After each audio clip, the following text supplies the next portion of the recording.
My name is Ava Carter, and if you think this is just another love story, you're wrong, because the night he proposed to me was also the night my heart broke. Liam Bennett was everything a girl could dream of. Smart, calm, deeply patient, and that rare kind of man who listens more than he speaks. I met him in the library where I worked.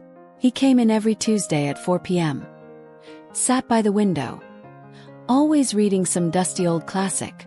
First, I didn't even notice him, until one day he asked for a book I didn't even know existed. We talked just for a few minutes, but something about his voice, the way he looked at me, stayed with me that night. And the next, Harper Fields, my best friend since high school, was the first to notice my sudden smiles. "You like this guy, huh?" she teased one morning while sipping her coffee. I denied it. Of course I did. But my heart was already betraying me. Weeks turned into months, and Liam and I grew closer. Long walks, deeper conversations, evenings filled with laughter.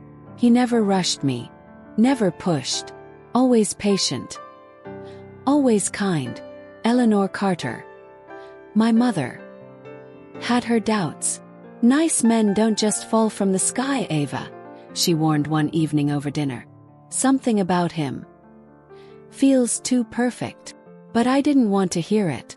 For the first time in a long time, felt seen, truly seen, not for how I looked or what I could offer, but for who I was.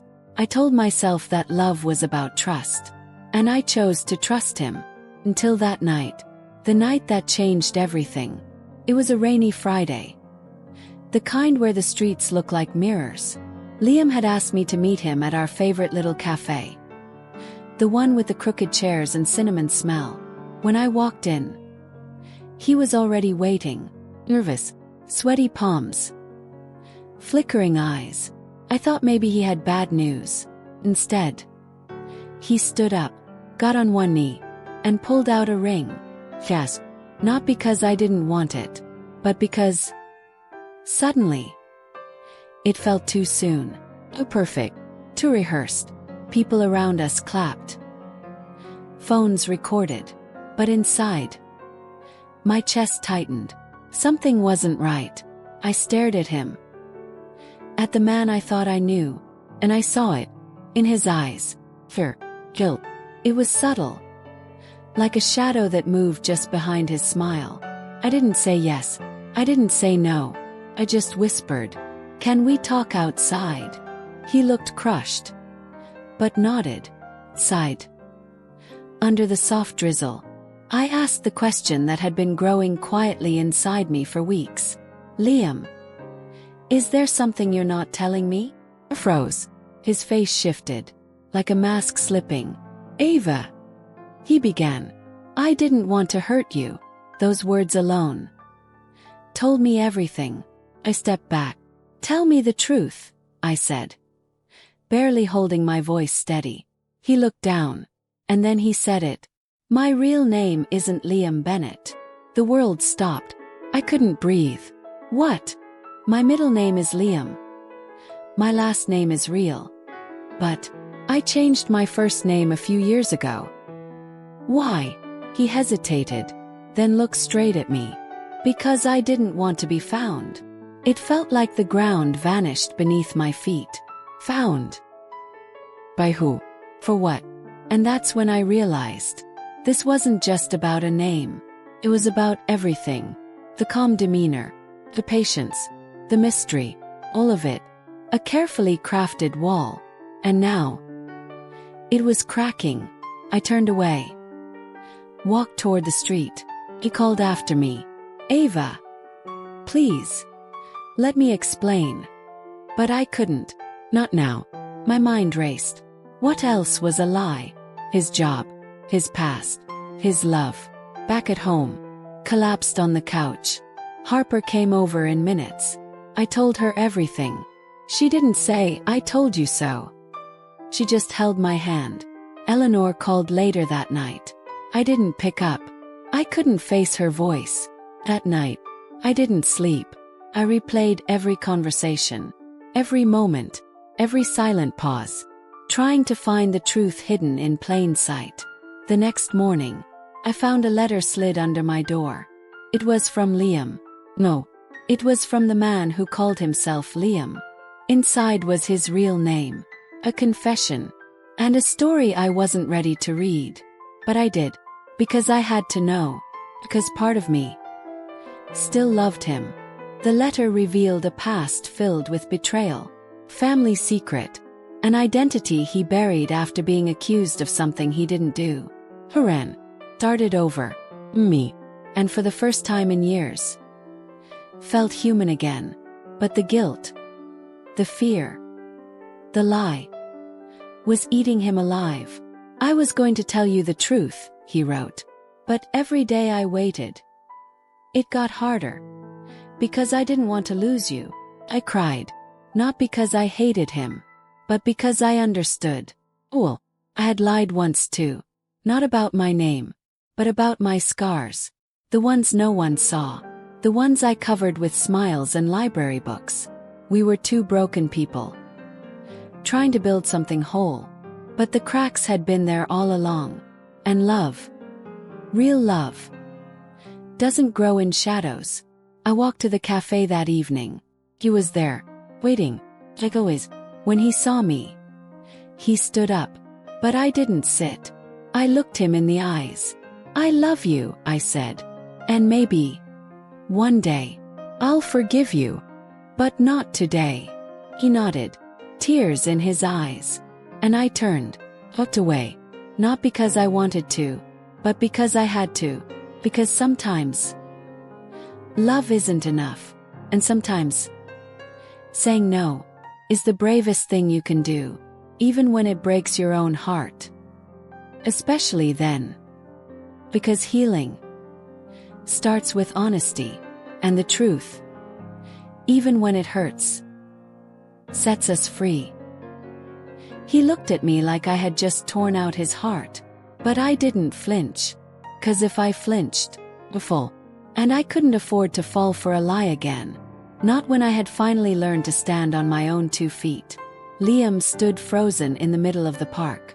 The ring still glimmered in his hand under the fading sun. People around us had stopped. Some were smiling, others whispering. But all I could hear was the pounding of my own heartbeat. I swallowed hard. He finally managed to speak. Ava, I don't understand. You said you loved me. I did love him. I still do. But love isn't always enough. I took a deep breath. I do love you, Liam. But I can't say yes. Not until I know the truth. His eyes darkened. He blinked slowly. The truth. He nodded. You've been hiding something from me. And it's been eating at me for weeks. He looked around, then slowly put the ring box back in his coat. The onlookers started to disperse. Just another failed proposal in a busy city. We stood in silence for what felt like forever. Then he finally spoke. You really think I've been lying to you? I didn't answer right away. I watched him carefully, like I'd trained myself to do. Because sometimes people say what they think you want to hear. And other times, they show you who they really are when you're quiet. I think there's something you're not saying, I whispered. Aside, you really want to do this now? I nodded again. He hesitated, then motioned to the bench. We sat, side by side. A whole ocean of silence between us. He ran a hand through his hair. Okay, you want the truth. Here it is. I didn't tell you because I was scared. I turned to him slowly. He looked down at his hands. I wasn't sure if you'd still want me. If you knew who I used to be. A chill ran down my spine. Used to be. He nodded slowly. I haven't always been Liam Bennett. The guy who helps kids at the shelter. Who volunteers every weekend. I stared at him, suddenly aware of how little I knew about his past. He never talked about his childhood. Never mentioned his family. Never even told me how he ended up in New York. He continued. I grew up in foster care. bounced around from home to home, got into fights, trouble, you name it. His voice was low, filled with shame. I got arrested when I was 17. Petty theft. Hanging out with the wrong crowd. No direction. No hope. I didn't move. Didn't breathe. He looked up at me. I changed, Ava. After that night in the holding cell, I made a decision. I didn't want to be a statistic. I wanted to be more than where I came from. My throat tightened, because I knew that kind of pain. That kind of desperation to rewrite your story. So, you should have told me, Liam. I deserved to know. I know, he said quietly. I just didn't want you to look at me differently. I stared at him. I don't care about your past, Liam. I care that you hid it. His shoulders dropped. You're right. He reached into his pocket again. This time he didn't pull out the ring. Just a folded photo. Worn and creased. He handed it to me. It was a picture of a teenage boy. Skinny, bruised, and lost. That was me. Right before everything changed. I held the photo in silence. The weight of his story settling on my chest like a brick. I didn't say yes because I didn't know who I was saying yes to. I said softly. And now? He asked. I looked up. Into those eyes I once trusted completely. I still don't know. But I'm willing to listen. He exhaled. Relief and regret mixed in his breath. I'll tell you everything. Promise. But you have to promise me something too. I tilted my head. What? Promise you'll stop pushing everyone away just because you've been hurt before. That hit harder than I expected. I looked away. Because he wasn't wrong. And he knew it. Before I could respond, I heard a familiar voice. Ava. It was Harper. She jogged toward us, her eyes flicking from me to Liam and back. I came as fast as I could. What happened? I stood up, still gripping the photo in my hand. Harper looked at Liam, then back at me. I said no, I said quietly. But not because I don't love him. Harper raised an eyebrow. I handed her the photo. She studied it. Then looked at Liam with new eyes. Damn. You really went through it, huh? Liam gave a small smile. Yeah, I did. Harper crossed her arms. Well, welcome to the club. None of us are perfect. I laughed softly, and for a second, the tension lifted. But only for a second, because deep inside I knew the real work hadn't even started yet. Liam stood too. I'm not asking you to forgive me right away. Just let me show you who I am now. I nodded slowly. I'm not saying yes. And I'm not saying no. I'm saying maybe.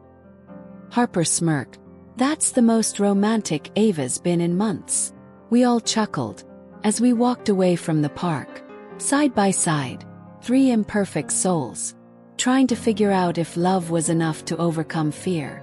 The sun dipped below the skyline, and I realized something. Maybe the truth doesn't always come with answers, but it always brings clarity. And that was a start. Small start, but a start nonetheless. The apartment was quiet that night. Too quiet. The kind of silence that presses against your skin. Makes you question every decision you've made.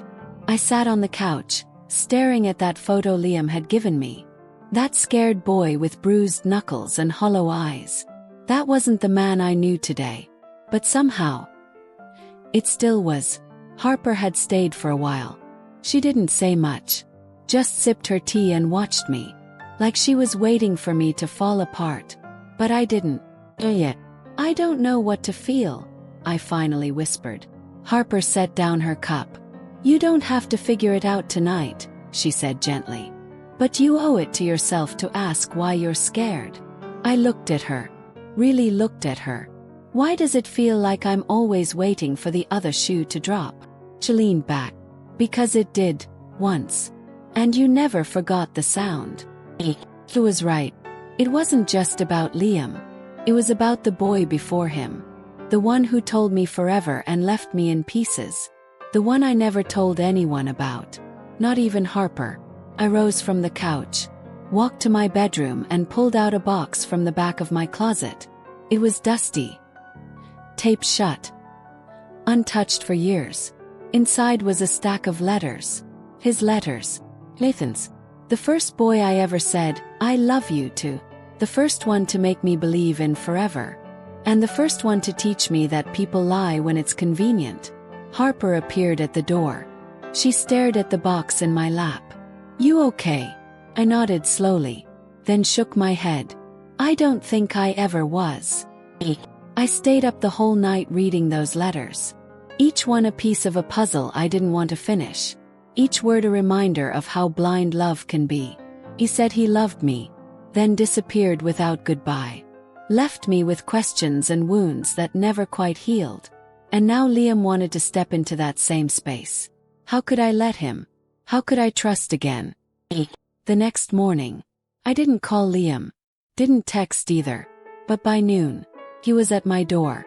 I opened it slowly. Surprised, nervous, unprepared. He held 2 coffees and a bag of cinnamon rolls from that bakery I loved. The one I mentioned once, 3 months ago. "Thought you might need breakfast," he said with a cautious smile. I stepped aside. "Came in." We sat in silence for a while. He didn't push. Didn't ask for anything. "I read your photo," I said finally. He blinked. Confused. "You mean the boy in the picture?" I read who he was. "And who he's become." He leaned forward. "I'm not that boy anymore, Ava." He nodded. "But you were. And that matters. Just like who I was matters too." He tilted his head. "You want to tell me?" I didn't answer right away. Does it? Got up, grabbed that box from my room, set it on the table between us. "What's that?" he asked gently. "My reasons."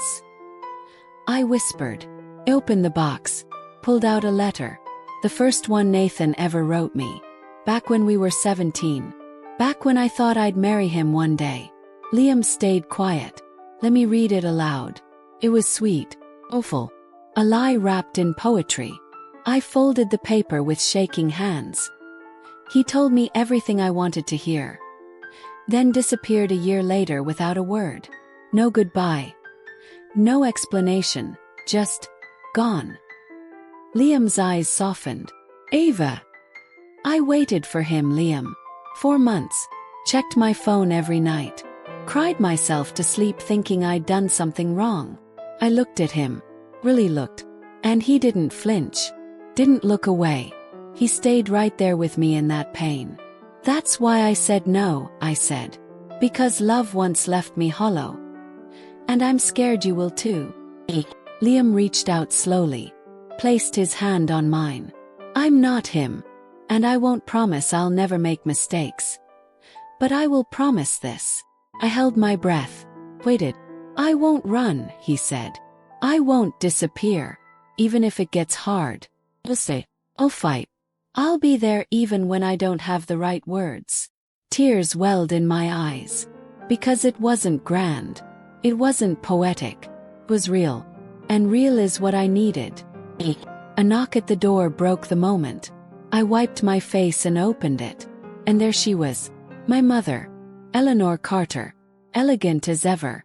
Composed. Stern. And uninvited. She stepped inside without asking. Usual. Her eyes landed on Liam. Then the box of letters. "Me. I suppose this is the boy you rejected," she said with an arched brow. Liam stood politely. "Ma'am." She gave a tight nod. Then looked back at me. "Ava. Are we really doing this again?" I narrowed my eyes. "Doing what?" "Letting your past dictate your future. You always choose men you can't trust. And then punish them for your own fears." Her words were ice. But they weren't wrong. Not completely. "I'm not punishing him," I said softly. "I'm protecting myself. And learning how to heal properly this time." She folded her arms. "Well, healing or not, eventually someone's going to walk away because you take too long to say yes." Liam stepped forward. "Or maybe The right person waits. Eleanor looked at him. Actually looked. For a moment, I saw something shift in her expression. Not approval, but maybe curiosity. Maybe even respect. She nodded once, then turned to me. I hope you know what you're doing. I do, I said quietly. For the first time in a long time. I really do. She left without another word. The door clicked shut behind her. I turned back to Liam. I need time. He nodded. As much as you need. He stayed a little longer. We didn't talk much, but something unspoken settled between us. Not a promise, yet, but maybe the beginning of one. When he left, I stood by the window, watched him walk away.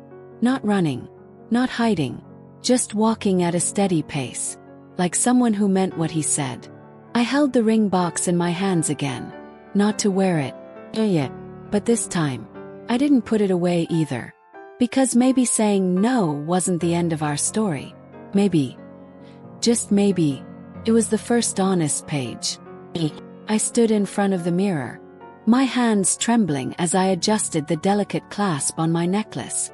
It was the same one Liam had given me for my birthday 2 years ago. Back when things were simpler, Harper was waiting downstairs.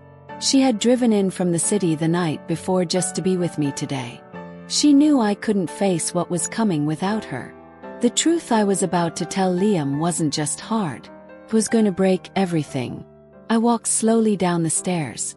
Eleanor looked up from her cup of tea. Her eyes filled with that quiet concern only mothers carry. Are you sure you want to do this, Ava? She asked gently. He nodded, because it wasn't about wanting anymore. It was about needing to do the right thing. Liam arrived exactly at noon. He always respected time. Always showed up when he said he would. But today, when I opened the door and saw him standing there with a smile and flowers, I felt like I was staring into the eyes of a man who didn't know what was about to hit him. Hey, he said softly. You look beautiful. His voice caught for just a second, like he sensed something was off. I didn't return the compliment. I couldn't. Instead, I stepped aside and let him in. Harper gave me a subtle nod and walked into the kitchen to give us space. Eleanor disappeared down the hallway. Liam sat on the couch. I stayed standing. It was a visual representation of the space growing between us. That invisible rift I could no longer ignore. Noticed. You're shaking, he said. I looked down at my hands. Clenched, white-knuckled. I have something to tell you, I said finally. My voice almost foreign to my own ears. He leaned forward, concern deepening in his eyes. Ava. What is it? I took a deep breath. Then another. I know about Rachel.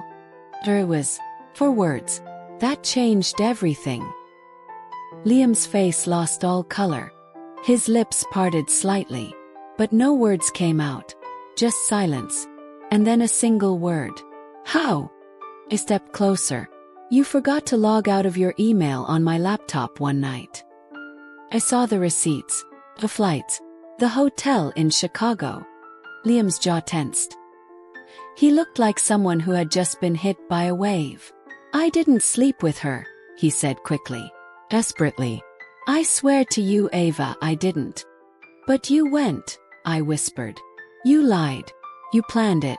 You made room for someone else in a space that was supposed to be mine. He stood up now, like he couldn't take sitting anymore. It was a mistake. A moment of weakness. I didn't even know why I said yes when she invited me to that conference. Don't lie again, I said, my voice rising for the first time. Don't reduce what you did to a conference. He opened his mouth to respond, but closed it again, because he knew. I had the receipts, the emails, the truth. I stood there, two people in the wreckage of something that used to be beautiful, used to be strong, used to be us. I didn't want to lose you, he said finally. But you did, I replied quietly. You lost me the second you let her sit beside you on that flight. He looked down. The flowers now wilted on the coffee table. Silent metaphor. Harper came back into the room, saw the tear stains on my face, and stood beside me like a shield. "I should go," Liam said. And for the first time in a long time, I didn't ask him to stay. He turned to leave, paused at the door. "I never stopped loving you. I just stopped believing you," I said. And with that, he was gone. That night I couldn't sleep. Eleanor brought me tea. Harper held my hand. And the silence was louder than any apology Liam could have offered. But somewhere inside the ache, there was clarity. There was peace. The next morning, I sat on the porch, the sun rising over the hills. And for the first time since the proposal, I didn't feel broken. I felt brave. Because love, real love, should never come with betrayal as a side effect. And even though it hurt, even though I wanted to rewind time and change the outcome, I knew I did the right thing. I had loved Liam with everything I had, but I would never beg to be respected. Harper sat beside me. "Proud of you," she whispered. And in that moment, as the wind carried away the last of my tears, I finally believed her. 1 month later, the leaves had started to turn gold. Autumn whispered through the trees like a quiet reminder that seasons and people change. I hadn't seen Liam since that day he walked out of my mother's house.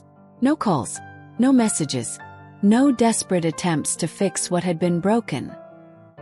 And I was okay with that. But healing didn't come in one wave. Came slowly, in fragments, in the way I let go of old routines. Like waiting for a good morning text that would never come. Or checking my phone at 10 p.m. hoping he'd say, "I miss you." It came in Harper dragging me out of the house on Saturdays. To go to art galleries, farmers markets, or to simply sit in silence at the edge of the lake with warm coffee in our hands. They came in the long talks with Eleanor, who, despite her initial reservations about Liam, never once said, "I told you so." She just listened, held my hand, and made sure I remembered who I was before Liam ever entered my life. One afternoon, I found myself standing in front of the jewelry box on my dresser. Inside was the engagement ring, still tucked in the small velvet pouch he had given me. I hadn't looked at it since that night, hadn't needed to, but today, I opened it. The ring sparkled under the light, perfect diamond, flawless to the eye, but it no longer meant anything to me, because what it symbolized had already crumbled. I didn't cry, not this time. Instead, I closed the box gently, walked into the backyard, and buried it under the magnolia tree. Not out of spite, not out of bitterness, but as a gesture, let go, to free myself from everything I had once expected from that relationship. Later that week, I applied for a writing program in Oregon. Had always been a dream, something I'd put off for Liam's career, for our future. But now the only future I was responsible for was mine. Harper cheered like a kid at a baseball game when I told her. Eleanor smiled with tears in her eyes. "You've always been meant for more, sweetheart," she said. And I finally started to believe that maybe she was right. 3 weeks later, a letter came in the mail. I had been accepted. Full scholarship. 3 months in a cabin by the woods. A mentorship under one of the best editors in the country. I was going to leave in December. And for the first time in years, I wasn't afraid of starting over. I was excited.